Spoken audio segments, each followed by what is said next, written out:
Listen, y'all, the enemy may hide in the shadows, doing damage, frustrating God's people for what seems like forever.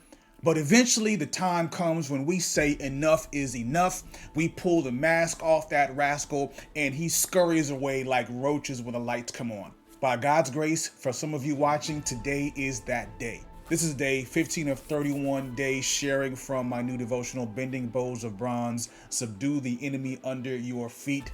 And today we continue our Bible case study from a couple days ago and see a practical example of how Satan's temporary upper hand gets exposed and smacked down.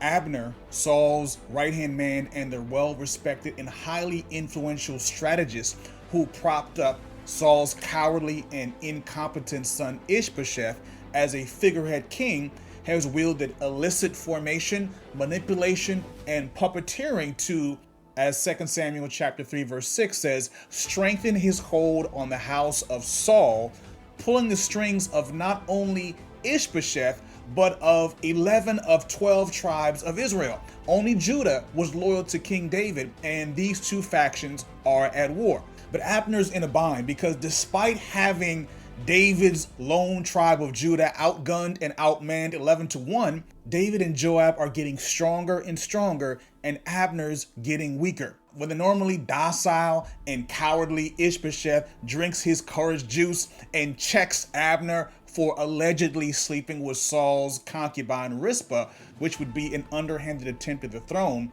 Abner figures if he can't beat David, he's going to join him and infiltrate him from the inside. And in doing so, he makes a troubling admission twice in this chapter. Now, I said in the last case study that Abner is the true villain of this narrative, and that fact is crystal clear when he claps back at Ishbosheth for calling him out. He says, yo, I'm going to be your worst nightmare. I'm going to do to David as the Lord has sworn to him to transfer the kingdom from the house of Saul and set up the throne of David over Israel. The whole time that he was with Saul chasing David, and for the years since Saul has been dead, Abner knew what the will of God was and rebelled against it. And we know that rebellion is as the sin of witchcraft. So at this point, he offers to make a truce with David, promising that he will unite all of Israel under him. Again, something he could have done years ago. He only does it now because he sees he cannot win. And after beginning to campaign for David to the other tribes, David throws Abner and his men a feast, and then they leave in peace. Now, Joab in the last case study didn't know that Abner was the one pulling the strings, but now he sees through the ruse.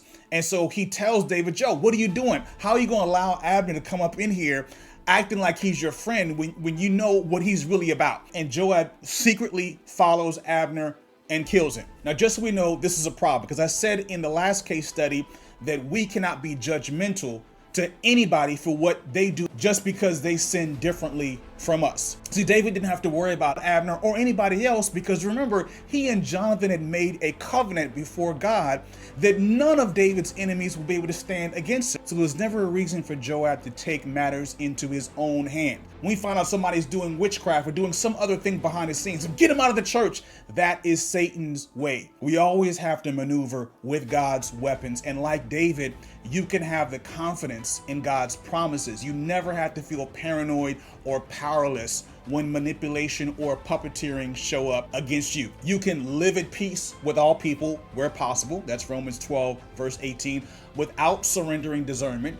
You can practice mediation while establishing healthy boundaries, and you can be as gentle as a dove while being wise as a serpent, Matthew 10, verse 16. You've got to be intentional in testing every spirit, speaking the truth in love, and allowing God to expose what's counterfeit and protect those who are his. So if you're committed to leveling up your prayer life so that God can expose the devil and his machinations in your life and the lives of those in your spiritual community, comment "Unmask the Enemy" below.